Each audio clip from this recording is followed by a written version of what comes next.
Assalamualaikum warahmatullahi wabarakatuh.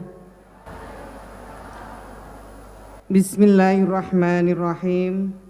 Alhamdulillahi rabbil alamin. Wassalatu wassalamu ala sayyidina Muhammadin wa ala alihi wa sahbihi ajma'in, amma ba'd. Hadratil muhtaramin, para kiai, wabil khusus pengasuh Pondok Pesantren Bina Insan Mulia Kiai Haji Imam Jazuli LCMA beserta Ibu Nyai, yang saya hormati Pak Dr. Ubaidillah Anwar, yang saya hormati pasangan hidup saya, yang alhamdulillah saya satu-satunya pasangan hidup beliau yang saya tahu.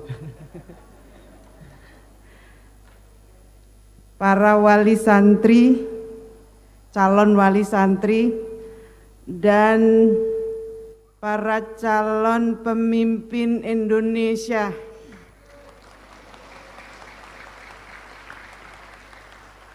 Yang saya cintai dan saya banggakan, keren pakai dasi warna hitam.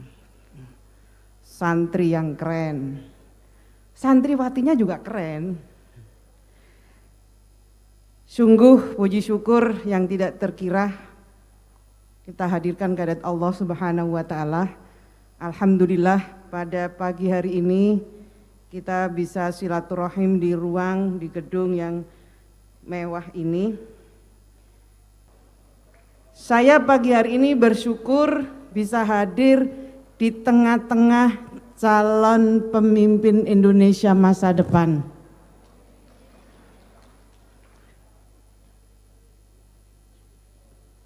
Indonesia masa depan itu ditentukan oleh yang hadir di ruangan ini, yang pakai jilbab warna putih, bajunya putih, yang pakai dasi hitam, bajunya putih, itu adalah pemimpin Indonesia masa depan.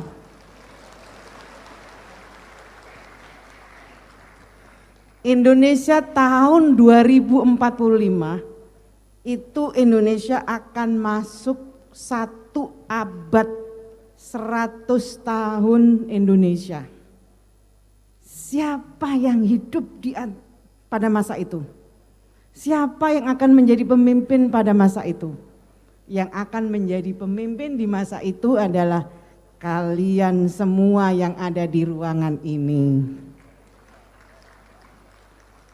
Cita-cita pemerintahan Bapak Presiden sekarang ini bercita-cita tahun 2045 Indonesia akan menjadi negara maju, menjadi negara 3 terbesar di dunia, menjadi negara maju.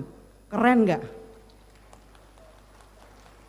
Yang pertumbuhan ekonominya tinggi, yang nggak ada orang miskin di Indonesia.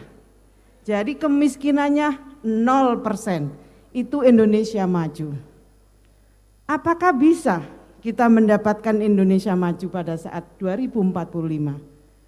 Jalan untuk menuju Indonesia maju tahun 2045 dibukakan oleh Allah Subhanahu wa taala.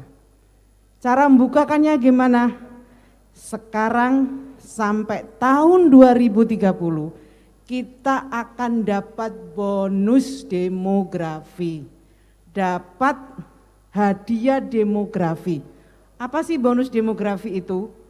Bonus demografi itu adalah bonus yang diberikan oleh Allah yang tidak semua negara mendapatkannya, di mana usia penduduk pada masa itu usianya 14 sampai 64 tahun.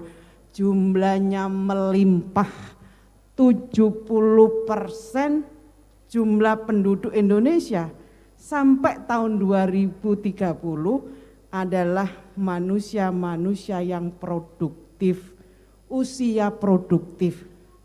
Lagi kuat-kuatnya, lagi giat-giatnya bekerja.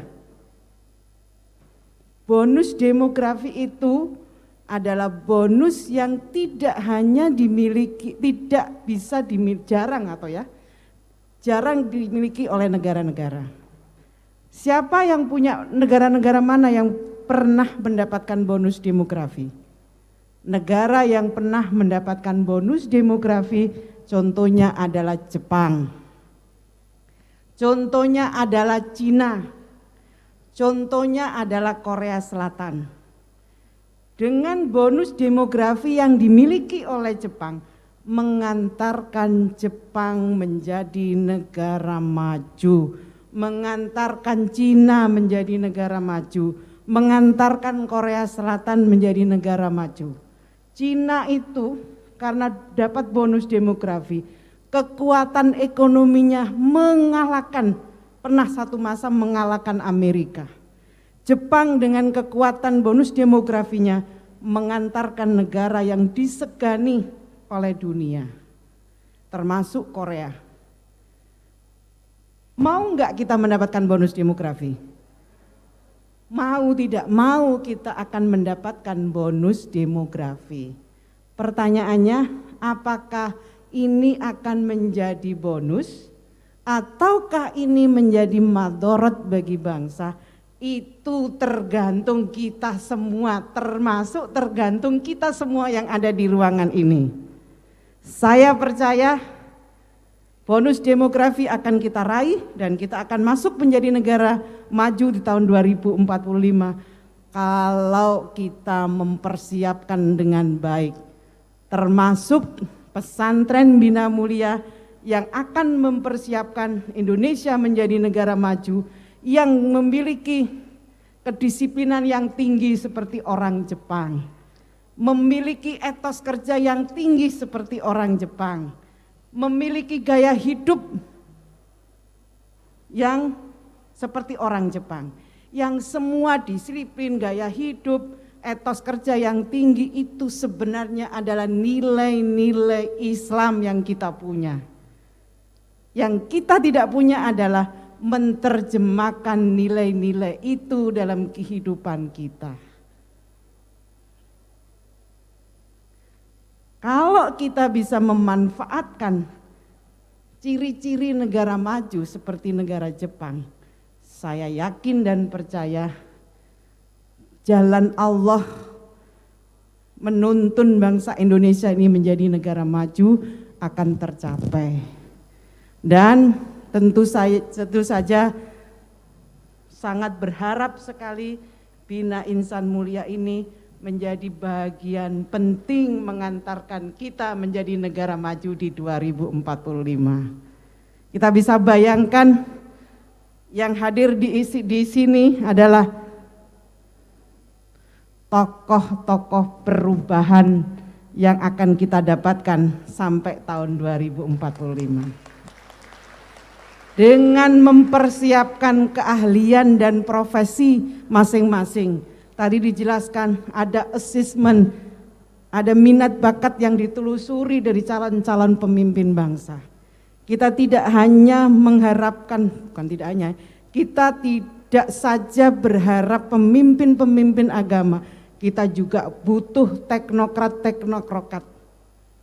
Kita sudah pernah punya presiden santri, sudah tahu? Siapa presiden santri? Siapa? Gus Dur. Kita sudah pernah bahkan sedang memiliki wakil presiden santri. Sudah tahu? Ini sang jawab santri. Sudah tahu wakil presiden santri siapa? Siapa? Ibu-ibu jangan jawab Bu, anak-anak aja yang jawab. Siapa wakil presiden santri? Siapa? Siapa coba? Wakil presiden yang santri siapa? Siapa? Kiai Haji Ma'ruf Amin, meskipun yang jawab ibunya saya tidak apa-apa. Wakil presiden yang santri Kiai Haji Ma'ruf Amin. Gubernur yang santri punya enggak? Punya enggak? Bisa menyebutkan siapa gubernur yang santri? Hah? Wakil Gubernur Jawa Barat, gubernur dulu dong. Bu Hovifah Indar Parawangsa. Punya menteri yang santri, ada enggak? Ada enggak menteri yang santri? Ada yang bisa mencontohkan siapa menteri yang santri? Menteri yang santri? Punya DPR yang santri, punya enggak? Banyak.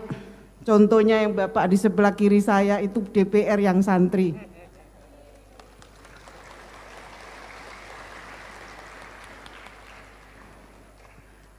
Kita tidak hanya butuh teknokrat-teknokrat, kita juga butuh kreator-kreator konten-konten YouTube yang juga kontennya konten kesantrian.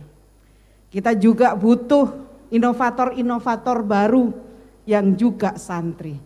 Kita ingin mengisi Indonesia 2045 menjadi negara maju yang di situ ada kontribusi santri di dalamnya. Maka kepada semua yang hadir di sini, calon-calon pemimpin masa depan, siapkan diri kalian dengan sungguh-sungguh. Ini bonus demografi tidak akan terjadi 2 kali. Yang terjadi kalau kita tidak bisa memanfaatkan bonus demografi, akan terjadi defisit demografi. Ada negara yang gagal memanfaatkan bonus demografi, misalnya Afrika Selatan, misalnya Brazil. Itu negara-negara yang pada akhirnya yang terjadi adalah defisit demografi. Oleh karena itu saya percaya penuh Bina Insan Mulia akan mampu melahirkan tokoh-tokoh santri yang tidak hanya memiliki pemahaman keagamaan yang sangat baik, tapi juga memiliki pengetahuan-pengetahuan keduniawian sebagai pengantar kehidupan akhirat. Rabbana atina fid dunya hasanah wa fil akhirati hasanah. Niat baik pesantren Bina Insan Mulia harus juga didukung oleh semangat dari calon santri Bina Insan Mulia. Saya kira itu yang dapat saya sampaikan. Terakhir saya menghadiahi pantun. Berharap rahmat dan inayah dari Tuhan. Jawab yang keras, Pak. Berserah seutuhnya mengharapkan perlindungan. Selamat menjadi santri calon pemimpin masa depan. Di tangan kalian Indonesia maju. Terima kasih. Wallahul muwaffiq ila aqwamit thoriq. Wassalamualaikum warahmatullahi wabarakatuh.